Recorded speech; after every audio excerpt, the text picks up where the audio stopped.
Olá, ouvintes! Estamos no ar com mais uma edição do Cine Poeira. O filme de hoje, Exorcismo Negro, de José Mojica Marins, de 1974, escrito por Rubens Francisco Luchetti. Eu estou aqui com Ronald Perrone e Oswaldo Neto. Vamos falar um pouco do José Mojica, vamos falar um pouco do Zé do Caixão, né? Como é que vocês conheceram o Zé do Caixão? Como é que foi o contato com a figura? Como é que vocês viram o filme dele? O primeiro contato real, assim, tipo, de ver a figura, Cine Trash. Já era um cara que gostava muito de filme de terror, já desde criança, assim. Cine Trash apareceu na minha adolescência. E eu já sabia da figura, né? Eu já sabia da existência do Zé do Caixão e do Mojica, até por conta de umas revistas de terror que eu também lia, né? Revistas de quadrinhos, coisa e tal. Tinha aquelas outras revistas que eram Horror Show e outras. E tinha lá sempre alguma coisa, alguma referência na mídia à figura do Zé do Caixão. Mas foi depois de um tempo, depois que eu vi o Mojica, né, fazendo a sua versão televisiva do Zé do Caixão, né, apresentando lá o Cine Trash, eu conhecia também muito o Zé do Caixão das suas aparições públicas na televisão, na mídia, programas de auditório ou no próprio Cine Trash, que é onde ele tinha aquela figura, né? Onde ele tinha aquela personagem para a mídia. Mas o Zé do Caixão da televisão e o Zé do Caixão do cinema são duas figuras completamente diferentes, né? O Zé do Caixão do cinema é aquele grandioso vilão, né, de filmes como A Meia-Noite Levarei Sua Alma, Esta Noite Canarei no Seu Cadáver, e que depois ele conseguiu fechar aí a trilogia com o Encarnação do Demônio. Mas tivemos, né, diversos outros filmes, né, fora, digamos assim, dessa trilogia oficial, em que o Zé do Caixão apareceu. E o filme que iremos conversar sobre hoje é um desses filmes, no caso, o Exorcismo Negro. Então, eu sou da mesma geração que o Oswaldo, uma geração que acabou conhecendo o Zé do Caixão / Mojica, assistindo ao Cine Trash na televisão. Eu não era tão fã de filmes de terror quanto sou hoje. Na época eu era mais viciado em filmes de ação, como ainda sou hoje, mas já gostava um bocado de algumas coisas, e eu não sei como eu via o Zé do Caixão na televisão, e eu tinha a impressão de que na época, quer dizer, eu tenho essa impressão hoje de que na época já me faltava uma lacuna aí. De alguma maneira eu sabia que ele fazia filmes que eram mais sérios, que tinha outra representatividade, tinha outro conceito, que era bem diferente do que eu via na televisão. Eu não sei como eu sabia disso, eu devia ter lido em algum lugar, ou... Eu não sei, eu era muito moleque e eu não vou lembrar agora como eu sabia disso, mas eu sabia que tinha uma lacuna a ser preenchida. Eu acho que eu devia ver os filmes em algum momento, mas eu ainda não tinha muito essa noção na época. Eu acredito, Ronaldo, que pela mesma maneira que eu, assim, como falei em revistas, né, sobre o gênero, quadrinhos, etc. Sempre tinha alguma coisa, alguma referência. Sim, ele de alguma forma ele estava na mídia, não tão frequentemente, mas ele estava. E eu devo ter visto em algum lugar. Eu lembrei que também eu tive as minhas primeiras oportunidades de assistir aos filmes do Mojica foi por ocasião do Canal Brasil, né? O Canal Brasil já na TV por assinatura, né? Já existia. E aí eu tive essa oportunidade de assistir 3 filmes assim que estouraram a minha cabeça. No caso, A Meia-Noite Levarei Sua Alma, Esta Noite Encarnarei no Teu Cadáver, e a trilogia, né, uma antologia que é O Estranho Mundo de Zé do Caixão. Que é um São os 3 primeiros que eu vi também. Provavelmente foi no Canal Brasil também. Nessa questão de confundir criador e criatura, Mojica, Zé do Caixão, em 2010 eu tive a experiência de ter sentado à mesa num restaurante com o Mojica. E eu tava no Cine Fantasy em 2010, já era o encerramento. Naquele ano o Mojica foi homenageado, passaram vários filmes dele no festival. E fomos num restaurante, eu estava presente, eu morava em Vitória ainda, vim para São Paulo só para participar desse festival. E fiquei amigo dos organizadores, então ia jantar com eles. E obviamente eu não ia sentar do lado do Mojica, porque o Mojica estava na cabeceira, uma das organizadoras estava do lado de um lado e a filha dele do outro. E eu estava bem longe. Só que a filha dele era jurada nesse ano dos curtas-metragens e tal, e ela precisava... Eles iam usar esse momento no restaurante para fazer reunião ali dos jurados. Então ela teve que trocar de cadeira em algum momento com alguém para se juntar lá para fazer essa reunião e trocou justamente comigo. Então eu fui sentar do lado do Mojica. E aí eu olhei para ele assim. Eu tinha acabado de assistir O Ritual dos Sádicos. Eu tinha acabado de assistir Ritual dos Sádicos, que é o meu filme favorito do Mojica. E foi que eu consegui puxar assunto com ele, foi sobre esse filme. Eu pude ver ali o Mojica como Mojica mesmo, né? Pessoa que ama o cinema, que fala bem dos filmes. A gente não trocou tanta ideia também, porque aí foram surgindo outros assuntos com outras pessoas da mesa. Mas deu pra trocar uma ideia lá, pelo menos sobre esse filme. E aí depois, na hora da foto, veio a transformação. O Mojica se transformou no Zé do Caixão. Aí ele deu os gritos dele, fez as poses. E ali eu pude ver na prática ali essa metamorfose, né? Mojica, Zé do Caixão, onde um atua, onde um outro parece. Para aparecer na foto, era o Zé do Caixão ali. Eu também tive a oportunidade de conversar com o Mojica pessoalmente. Caramba. Ele, em 2009, veio para um evento aqui no Recife. Ele foi, digamos assim, o mestre de cerimônias assim, desse evento de cultura pop que rolou no Recife Antigo. E o produtor, o senhor Calma, ele sabia que eu gostava muito de terror, tudo, já tinha participado de algum outro evento com ele. E aí, findou eu conversando horas com o Mojica, né? Ele autografou 2 DVDs meus, né? Ele autografou o DVD do Encarnação Demônio e do Estranho Mundo Zé do Caixão. E a gente conversou horas, assim, enquanto ele não entrava no palco, né? Pra fazer a apresentação e tudo mais, né? Pra fazer aquela muganga toda do Zé do Caixão. E a gente conversou um bom tempo, enquanto essa hora não chegava, né? Quando ele fumava seu cigarrinho, o pessoal trazia uma caipirinha para ele, uma caipirinha aqui, outra ali. E nisso também a gente conversou sobre o Exorcismo Negro, né? E tinha uma moça junto, né, que também se interessou pelo filme, ele perguntou para mim: você tem o filme, se você conseguiu de alguma maneira? Eu digo: tenho sim. Aí ele disse: tá, você pode passar para ela se quiser, viu, para essa moça. É assim, né? Ele queria simplesmente que o filme fosse visto, né? Aí eu tava servindo de wingman pra você, né? Pode passar o filme pra moça, parceiro aí, ó. Olha que cara legal. Olha que cara bacana, Zé do Caixão. Eu não era tão ligado em horror quanto vocês, assim. Eu também conheci, né, tudo Cine Trash. Eu não costumava assistir Cine Trash quando era moleque, eu não gostava de filme de horror. E pra mim o Zé do Caixão era uma figura caricata, um palhaço, admito. É como todo mundo se referia a ele, inclusive. Era sempre uma coisa meio, né, debochando da figura dele e tal. Foi quando eu comecei a embarcar mais na cinefilia, conhecer pessoas como vocês, por exemplo, que sabiam muito mais de cinema de horror e tal, que eu comecei a ter noção de, tipo assim, não, pô, peraí, não, cara, então ele é sério, ele é um diretor bom de horror. Eu não tem nem tantos anos assim que eu fui finalmente assistir algumas obras dele. Eu só assisti os 2 primeiros filmes dele como Zé, né, que é o A Meia-Noite e o Esta Noite, né, e eu fiquei embasbacado com a qualidade. Ainda mais se você pensar que eram filmes de horror de baixo orçamento feitos no Brasil nos anos 60. A Meia-Noite, por exemplo, foi lançado em 64, foi o mesmo ano do golpe, que foi um ano que o Brasil, que já era conservador, ficou mais conservador ainda. E você fazer um filme com um personagem que fala abertamente contra a religião e zomba e come, e tem aquela já icônica cena da procissão passando pela janela, né, dele comendo um pedaço de carneiro, né, provocando lá os fiéis e etc e tal. E essa é a coisa mais leve que ele faz no filme com relação à religião e tudo mais.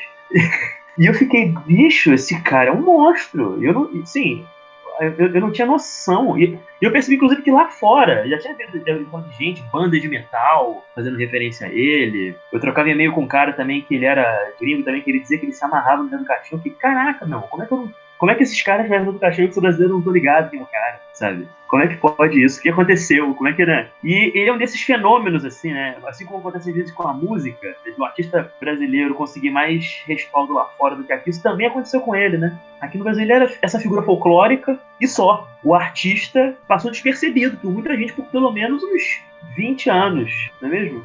Ele sempre teve essa visão de que é um cara ridículo, né?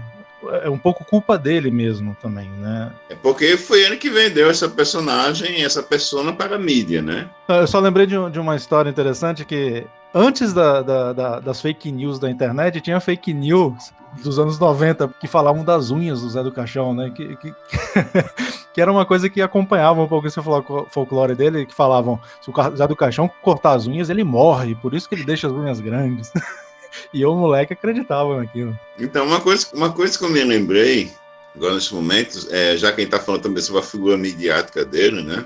Que nos 2 primeiros filmes do Zé do Caixão, o personagem, que é o A Meia-Noite Cravarei Sua Alma e Esta Noite Carnarei no Teu Cadáver, a fala dele, ele é dublado. Não é a voz do Mojica, é a voz de um dublador. E no Encarnação do Demônio, ele fala o personagem com os vícios do Zé do Caixão, personagem de TV. A maneira como ele fala no Encarnação do Demônio é aquela típica que ele usava nessas representações públicas, né? Mas vamos falar aqui agora desse filme. Bom, então a gente sabe, nos anos 60, né, já tinha uma série de filmes dirigidos, aí criou o personagem para esse filme, aquilo causou um certo rebuliço. E vamos pular agora para 74, que foi quando saiu o Exorcismo Negro. O roteiro do Exorcismo Negro foi uma ideia dele que ele deu para o Rubens Francisco Luchetti escrever, né, o pai da literatura pop brasileira, escreveu quadrinhos, livros, roteiros, né, já há décadas, até hoje, ele continua em atividade. Eles já tinham feito juntos A Estranha Hospedeira dos Prazeres, O Estranho Mundo do Zé do Caixão, O Despertar da Besta e Finis Homines. E esse filme, o Exorcismo Negro, ele é um animal curioso, porque ele tem uma questão metalinguística aqui, né? O Mojica, ele não interpreta o Zé do Caixão, né? Ele interpreta o Mojica mesmo, né? Ele interpreta o diretor de cinema, figura que está com respaldo internacional no cinema de gênero. O filme abre com as gravações de um filme de horror, ele ali no set de filmagem, e em vários momentos do filme você tem essa coisa do Mojica falando sobre fazer filmes, sobre a figura do Zé, sobre o que é mais importante, né? Se ele ou o Zé do Caixão, enfim. Eu acho muito curioso como esse filme de alguma forma funciona como uma reflexão, brincadeira, né? Autorreferencial. Você citou aí que o Luchetti pegou uma ideia do Mojica e escreveu o roteiro, mas vale voltar um pouco no tempo. Talvez até uns 2 anos antes do tempo. No período de 71 a 73, mais ou menos, foi quando o Mojica finalmente teve um certo reconhecimento internacional. As revistas em Portugal, na França, começaram a escrever sobre os filmes deles, fazer artigos sobre ele. Ele participou de festivais na Europa. E tem uma foto famosa dele com o Christopher Lee, que surgiu nessa época. E na época tem uma história até engraçada que os dois posaram para foto e o Mojica falou que queria que o Christopher Lee fizesse um filme com ele. Eu quero você no meu próximo filme. E o Christopher Lee falou, admiro muito o seu trabalho, vamos ver. Só que o Christopher Lee não fazia a menor ideia quem era o Zé do Caixão até aquele momento. Enfim, quando o Mojica retornou para o Brasil, já em 73, o produtor Aníbal Massaini Neto, que é o produtor de Exorcismo Negro, ficou encantado, chamou a atenção dele o fato do Mojica estar tendo essa repercussão relativamente boa internacionalmente. E na mesma época estava surgindo o filme do Friedkin, William Friedkin, O Exorcista. O Massaini pensou, quem é o representante do horror brasileiro para fazer uma versão brasileira desse filme? Porque nos outros países já estavam fazendo, a Itália, a Turquia, o Japão, todo mundo já estava fazendo sua... Até o próprio Estados Unidos, no lado do Exploitation, já estava fazendo suas versões de Exorcista. Quem no Brasil faria a versão brasileira do Exorcista? Massaini pensou, Mojica. Então ele entregou o livro do William Peter Blatty, o livro original, que deu origem ao filme, para o Mojica e falou, tá aí, vamos fazer a versão nacional do Exorcista. O Mojica, claro, não leu, entregou para a mulher dele, falou para ela ler e contar as melhores partes. Ela contou e tal, ele pegou a ideia e tal e mandou para o Luchetti e falou, olha, estamos aqui com um produtor, o orçamento era, pelo que eu me lembro, era o maior, que o Mojica já ia se meter numa produção. Falou para o Luchetti, olha, escreve aí o que você quiser a partir dessas ideias aqui. E aí deu-se o início de Exorcismo Negro. Essa questão do orçamento, da produção, né, de uns recursos maiores, é algo que se nota claramente, né, desde o início do filme. E também já nos créditos iniciais você já vê a presença de atores, né, famosos, né, atores também conhecidos, né. Não só no elenco, como na parte da produção também. Temos o André Klotzel como assistente de produção, o Carlos Coimbra na montagem, o Adriano Stewart trabalhou meio como produtor ali, porque o Massaini confiava nele para o Mojica não exagerar demais, que eles estavam com medo do Mojica meter cobra e aranha no meio dos atores, então o Adriano Stewart ficava ali meio controlando. E tem um detalhe que o Adriano Stewart também recebeu crédito como um dos roteiristas, que é algo que o Luquete ficou puto na época, porque ele não teve nada a ver com o roteiro. Todos esses caras viraram diretores também, fizeram filmes depois. Pois é, vamos falar um pouquinho dessa galera. Ó, esse filme tem o Adriano Stewart, né, que já foi citado, que também foi diretor de cinema. Ele dirigiu e estrelou Kung Fu Contra as Bonecas, em 75, Bacalhau, que é a paródia do Tubarão, de 76. Anos depois ele trabalharia com Beto Brandt, né, em Os Matadores, em 97, com Carlos Aschenbach, em Garoto do ABC, 2004. E também voltou em A Encarnação do Demônio, 2008, né, do Zé. Você tem o pai dele, que interpreta um amigo do Zé do Caixão no filme, Álvaro, o personagem, né, que era um comediante de sucesso, Walter Stewart. Participou de filmes como Super Fêmea de 73, a novela Beto Rockefeller, de 68, e As Pontes de Waterloo, de 67. Ou seja, uma figura também já muito conhecida de TV e cinema. Você tem o Jofre Soares, interpretando um avô, que já atuou em Vidas Secas, do Elcio Pereira dos Santos, em 63. Terra em Trânsito, do Glauber, de 67, O Dragão da Maldade, Construção do Guerreiro, de 69, ambos do Glauber. Atuou em São Bernardo, do Leon Hirschman, A Hora e a Vez, de Augusto Matraga, de 65, do Roberto Santos. Ou seja, um currículo, né, respeitabilíssimo dentro do cinema brasileiro. Você tem a Jorge Gomide, da novela Éramos Seis, que foi uma novela super popular nos anos 70, né? E ela fez o filme Corisco, o Diabo Louro, do Carlos Coimbra, justamente, de 69. Ele nunca teve tanta gente famosa, né? Uma coisa curiosa, né, também, que faz Jô Soares é um daqueles atores que parece que nasceram velhos, né? Você vê a última participação dele, né, no Baile Perfumado, ele tá com a mesma carinha que tava no Exorcismo Negro. Que é a mesma cara que ele tinha no Terra em Trânsito. Que foi feito quase 10 anos antes, diga-se de passagem. Mas quem pode me dizer apresentar um pouquinho a sinopse desse filme? Não, a sinopse do Exorcismo Negro, ela é até bem simples, né? O Mojica, ele é um diretor, que é o próprio Mojica, que estranhou muita gente, até uma curiosidade na época, porque ele aparece em cena com um ar muito intelectual, com pose de artista famoso, né, de sucesso e tal, que não era bem a dele, né? Logo na primeira cena tem um casal assim num quarto, uma encenação meio tosca, o cara oferece uma bebida pra moça e fala: agora larga esse copo e me dá um beijo.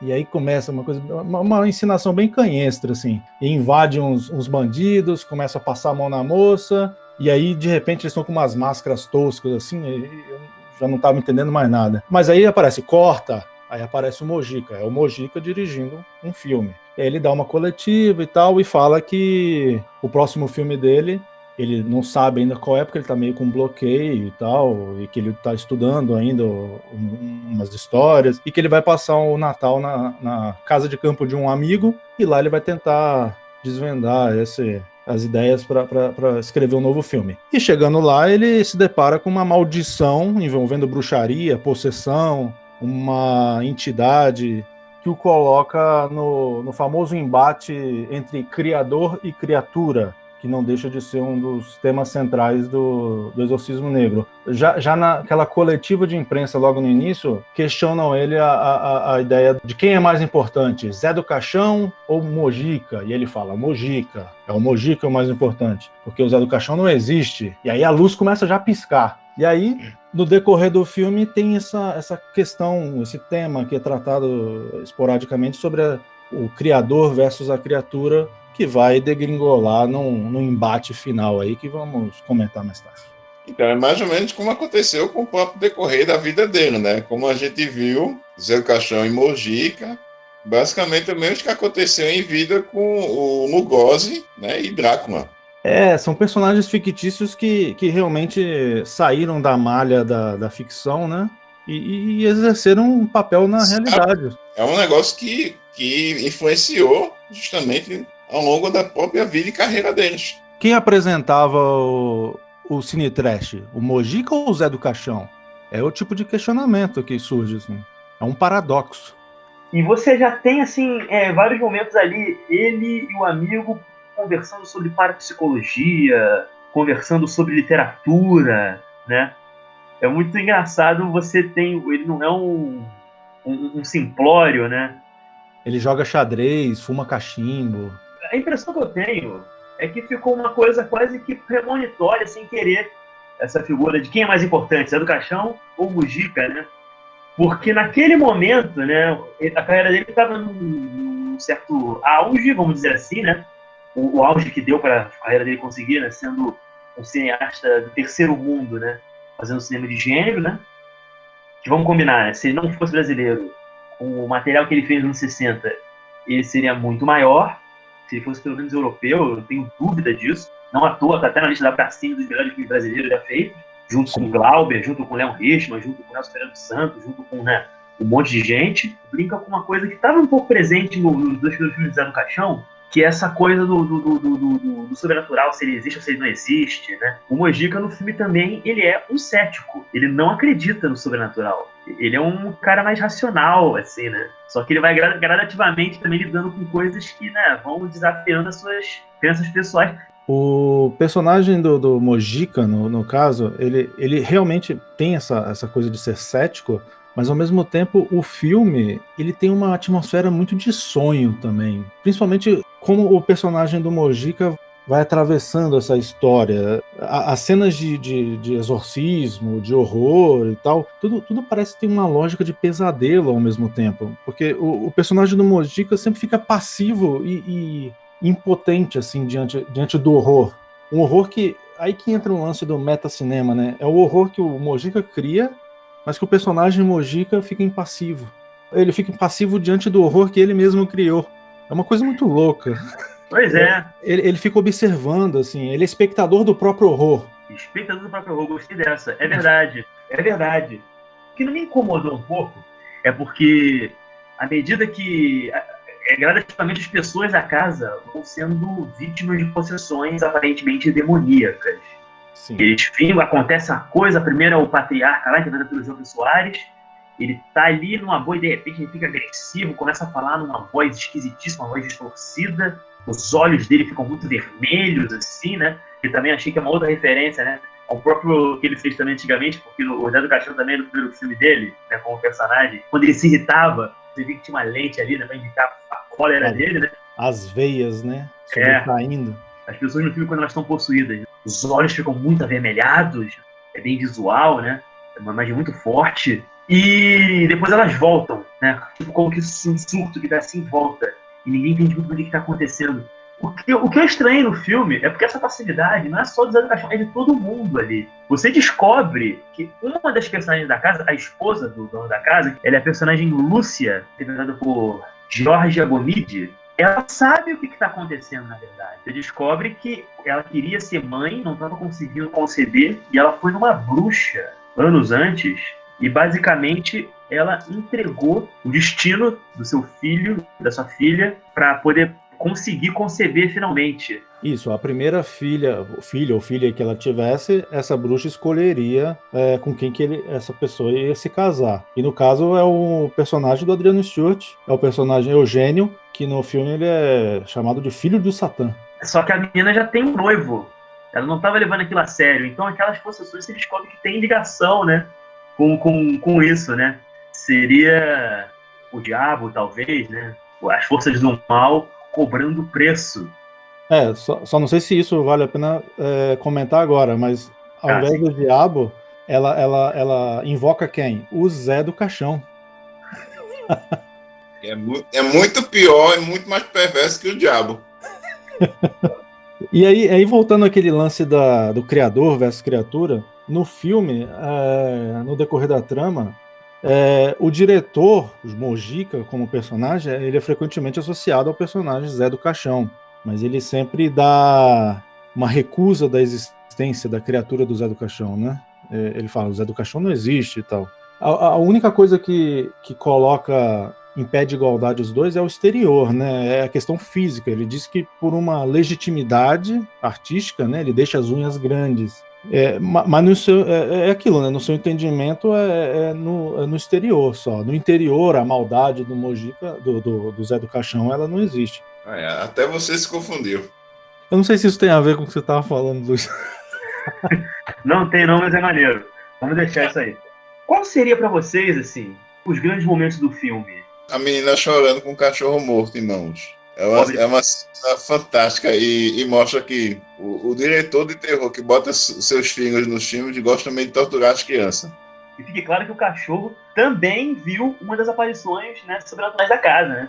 Tem um momento que tá ali na deitada, tá o cachorrinho ali na cestinha de roupas, e ele vê ali uma aparição de um vulto, não sei, alguma figura ali meio assombrada ali aparecendo aqui. Eu pensava que ele é o cachorro, né? Eu achei aquilo muito bom. Antes do cachorro tem outras cenas, né? A coisa vai acontecendo gradualmente. Primeiro uma cadeira que vai se arrastando, depois o cachorro, a árvore de Natal com as cobras e aranhas, que o Mojica dessa vez não botou no meio dos atores, mas tá lá, né? Pelo menos em alguma cena ele quis aproveitar as aranhas e cobras. Mas aí depois vão acontecendo as possessões mesmo. E aí entra aquela questão que eu falei de uma lógica meio de sonho, porque o Mojica, ele sempre é quem aparece primeiro para ver as possessões. E ele fica igual um sonho mesmo, que você não consegue agir. Você só consegue observar. E aí as pessoas estão lá possuídas, começam a falar com aquela voz estranha, os olhos vermelhos. Mas assim, dessas possessões, a mais impressionante com certeza é a da filha, que aparece nua na cama e pega uma estaca. Eu não lembro se é uma cruz. Não é uma cruz, é um pedaço de pau, eu não sei o que é aquilo. Uma estaca, um pedaço de pau grande, e começa a se masturbar com aquilo, fazendo até referência ao filme do Exorcista, mas não, o objeto bem maior, né? Afinal de contas, caixão não. Já que ela enfiou um crucifixo, vai enfiar um cacete desse tamanho na menina. Né? No meu filme, a minha atriz enfia um troço muito maior. E o Mojica lá, sempre impassivo, não consegue agir. É igual um sonho, é igual um pesadelo pra ele. Isso é uma coisa assim, é uma cena profundamente assim, absurda, né? Exploitative, como diriam, né, os estrangeiros, né? Mas isso mostra como é que o terceiro mundo é muito mais brutal do que qualquer coisa que o primeiro mundo possa se meter a fazer, cara. A possessão demoníaca dele, ela pode não ter o mesmo aparato visual, né, que o Friedkin tinha, né, e usou maravilhosamente bem, diga-se passagem, né, na sua obra. O que faltava nele de recurso, tinha nele um certo senso de crueldade. Uma coisa, a menina, ela tá com o corpo todo marcado, ela tá toda vermelha, parece que tá doendo, ela tá se ardendo de desejo pelo filho do demônio. É uma coisa assim muito louca. E não é nada erótica. Não é nada erótica. Pelo contrário, ela acaba ficando mais mórbida. Ela é tenebrosa. Né? É grotesco. E vale lembrar que o Adriano Stewart não é bem um galã, né? Eu diria que veio o contrário, diga-se passagem. Galã feio. Mas essa coisa do terceiro mundo aí ser mais sádico, mais extremo, tem a curiosidade A ideia do Exorcismo Negro era ser lançado em conjunto com o Exorcista americano, né? Só que por causa do demora da censura liberar o filme, o Exorcista acabou sendo lançado antes. E o Mojica vestiu de Zé do Caixão e foi para as filas de cinema falar pro pessoal que estava na fila que esse Exorcista aí não é de nada, esse Exorcista americano não é de nada. Vocês têm que ver o meu Exorcismo é brasileiro. O diabo é brasileiro, não sei o quê. Virou até um slogan para a época do Exorcismo Negro. Ele incentivava os alunos dele a irem para os cinemas e fingirem que estavam assistindo o Exorcismo Negro e fingirem que estavam sendo possuídos, né? Ele fez tudo que ele pôde para poder promover aquele filme. Pegou o Kombi para Praça Fundo. Uma coisa meio que William Castle, né? Mais extremo, né? Uma coisa que eu achei muito interessante no filme, isso é um talento que ele já tinha demonstrado antes, porque o Mojica, e naturalmente era um grande fã de cinema internacional de horror, dos clássicos do gênero e tal, eu acho que ele era muito esperto de conseguir trazer para a linguagem do horror medos. Ele não estava fazendo um filme para o mercado estrangeiro. Ele não era como os italianos, por exemplo, que estavam focando no que né, um consumidor poderia esperar de um filme americano, só que de um outro jeito. Né? Mas é basicamente pegando, né, símbolos, não da Itália, mas símbolos... universais, né? Universais assim, mas pensa universais que é hollywoodianos, né, ingleses, né, que eram os filmes mais famosos, né. E o Zé, ele fazia pensando nas nossas paranoias, nas nossas crenças, né? Nas nossas superstições. Essa coisa da mulher que vai numa cigana, vai tentar fazer um feitiço para poder conseguir ter filho, né? E rogar uma praga. Isso é muito, né? Esse medo do cigano, né? É uma coisa que é muito presente. Ainda é, mas acho que era com muito mais força naquela época, né? E isso eu acho que é um grande mérito do cinema dele. Ele tá fazendo um filme de horror pro Brasil, né? É bom a gente lembrar também que o medo do cigano tem aí a sua grande carga aí de xenofobia, né? É o medo do estrangeiro, basicamente. Dos costumes de estrangeiros, etc. E é um tema clássico, né? No horror da Universal, lá dos anos 30, 40, sempre o cigano estava presente nos filmes, como Lobisomem, Frankenstein. Isso. Como a gente vê no Lobisomem com Lon Chaney, né? Personagem de Bela Lugosi. Bom, mas vamos falar um pouco assim desse filme, porque eu já tinha mencionado antes que o reconhecimento internacional do Zé era maior do que aqui no Brasil, né? Embora eu acho que ele chegou a ter um certo sucesso popular, né? Ali nos anos 60, nos anos 70, né? A maneira como funcionava essa questão das salas de cinema na época, dos cinemas de bairro, permitiram a um artista independente como ele, né? Algum sucesso comercial, né? Conseguir algum espaço para poder exibir os seus filmes. Mas a crítica brasileira, ela estava lendo que nos anos 60 criticavam muito ele por fazer um filme muito pobre, com a qualidade de produção ruim, cenários muito falsos. E esse filme, que ele tem um orçamento um pouco maior, ele foi criticado pelo contrário, né? Como se ele ficasse mais à vontade trabalhando com um orçamento menor e que não tinha o mesmo charme. Teve isso, né? A repercussão do Exorcismo Negro teve um sucesso bom de público, né? As salas encheram aí, ficou 3 semanas com grande público em São Paulo, por exemplo. Mas a crítica especializada reclamou justamente disso, de que agora que ele estava trabalhando com um orçamento maior, parecia que ele não estava à vontade, né? O Mojica refinado não tinha a mesma energia, né, do Mojica fazendo cinema com as tripas, né, fazendo cinema de baixo orçamento. Rapaz, se esse daí é o Mojica refinado...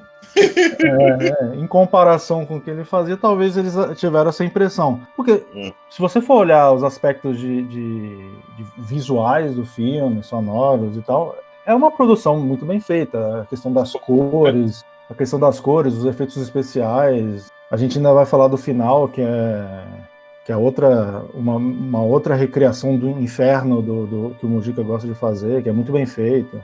É uma produção boa. Pois é, eu percebi, vocês podem falar até mais do que eu, porque vocês têm mais intimidade com a obra do cara, né? Eu percebi que o Zé do Caixão, ele sabia muito bem criar imagens macabras e criar uma atmosfera assim, de a pessoa está passando pelo inferno. Ele era muito bom nisso. Eu não tenho noção de qual era o background dele artístico, assim, que interesses que ele tinha em cinema para além disso, né? Nesse filme, tem um momento também em que a vaca vai pro brejo e a porca torce o rabo, e que você vê mais uma vez o olho do Zé pro macabro, pra uma coisa assim que fica entre o orgiástico e a danação, uma versão mais rudimentar de uma interpretação de alguma pintura da Idade Média ou coisa do tipo, né? Uma coisa meio um Bosch terceiro mundista, sei lá. Exatamente, é a melhor parte do filme, né? É o ápice, né?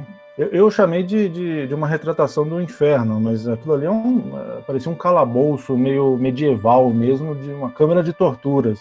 Então, mas nessa parte é quando o Zé do Caixão se materializa, né, na tela, e o seu criador finalmente o confronta, né? Primeiro ele fica impotente de novo na frente dele, vendo todas aquelas mazelas acontecendo. Cheio de figuras atormentadas, né, acorrentadas, mulheres nuas atrás do Zé do Caixão mesmo, ali em carne e osso praticamente. Quer dizer, a gente não, o filme não deixa claro exatamente se aquilo ali é real, ou se aquilo é ficção, se aquilo ali aparentemente é um delírio e tal, mas não vale a pena também entrar nessas questões do que acontece de verdade ou não num filme como esse. É tudo alegórico, né? Não vale a pena ficar explicando alegoria. É aquele tipo de situação que nasce de forma espontânea no horror do Mojica, né?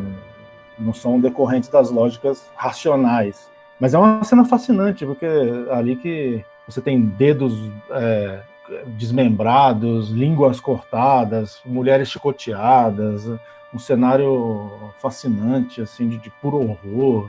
Bom, vamos falar um pouquinho mais da trama só. O que vai acontecendo, né? À medida que essas aparições demoníacas vão acontecendo e etc e tal, chega um momento, né, como o Andy falou, o Mojica, ele abre umas portas, se não me engano, ele observa que está rolando um grande ritual satânico.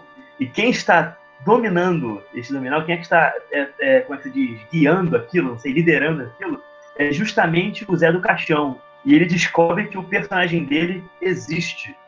De que o monstro que ele criou, essa figura de ficção que ele criou, ela realmente existe. E ela faz todos os absurdos, todas as obscenidades e desgraças que ele tratava no cinema dele. O que me remeteu a algo que o John Carpenter faria anos depois, com A Beira da Loucura. Você tem essa figura de um escritor de horror e que gradativamente as coisas muito esquisitas começam a acontecer. Inclusive é um filme que, infelizmente, não rolou lançamento em mídia física por conta de embate com a família do Massaini, sabia? É mesmo? Não sabia. É um dos poucos filmes de Mojica, assim, né? Dos mais conhecidos, assim, tal. Saiu naquela coleção que saiu pela Cinemagia, primeiro, e depois foi lançada pela Focus, né? Um relançamento, né?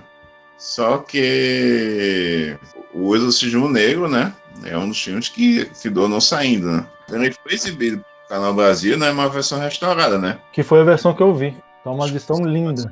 Sobre a questão também da metalinguagem no filme, vale ressaltar, né, que o Exorcismo Negro é um precursor, né, de filmes como o Gato no Cérebro, né, Cat in the Brain, do Lúcio Fucci, e A New Nightmare, A Hora do Pesadelo 7, em que os diretores também se colocam como personagens e fazem essa análise do tema, uma reflexão do tema ficção versus realidade, como a influência das suas criações nas suas vidas, criatura versus criador, esses temas estão todos retratados aí, e o Mojica fez isso 20 anos antes, praticamente. E uma coisa muito curiosa do O Novo Pesadelo, né, New Nightmare, né, é como o Wes Craven meio que quem critica é o próprio ganha-pão dele, né? No caso, ele certamente ganhava uma grana com direitos e tudo mais, assim, né, produtor executivo, assim, de tudo que a sequência que rolou do Fred Krueger, né, do A Hora do Pesadelo.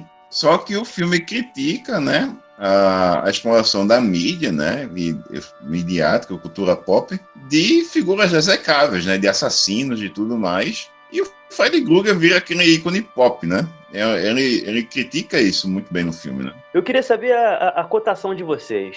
Entre 1 a 5 estrelas, que notas vocês dariam? Para esse filme eu dou 4 estrelas. As minhas impressões finais é que é mais um filme que me surpreende do Mojica. Eu não tinha assistido esse ainda, vale ressaltar aqui. Gostei muito. Eu não sabia do que esperar muito desse filme. Enfim, é uma produção muito boa que eu vou dar 4 estrelas também. Acho que merece 4 estrelas. Eu admito, eu também assisti pela primeira vez essa semana. Eu, infelizmente, não consegui uma cópia muito boa do filme. Era um clipe de VHS bem funcional, sabe? Mas nada demais. Eu pretendo rever esse filme. O que me incomodou um pouco é justamente essa questão dessa relativa passividade que os personagens têm com relação às possessões. Eu admito que eu esperava algo um pouco mais de uma comoção daquela família em torno daqueles acontecimentos tão esquisitos. Isso me incomodou um pouco. Embora lá pro final, né, o filme volte a ganhar bastante força. Então eu vou dar 3 estrelas e meia por isso, porque eu não achei o ritmo dele tão bom quanto dos outros que eu vi dele. Eu acho que aí, nesse caso, é um filme que vai muito pelaquela ótica de terror de pesadelo, né? De italianos, né? Como o The Beyond do Fucci, né? É um filme também cheio de reações totalmente nada a ver, né? E ilógicas por parte das pessoas, né? O La Chiesa, do Michele Soavi, né? São filmes assim que funcionam assim dentro dessa lógica, né? Digamos assim. Totalmente.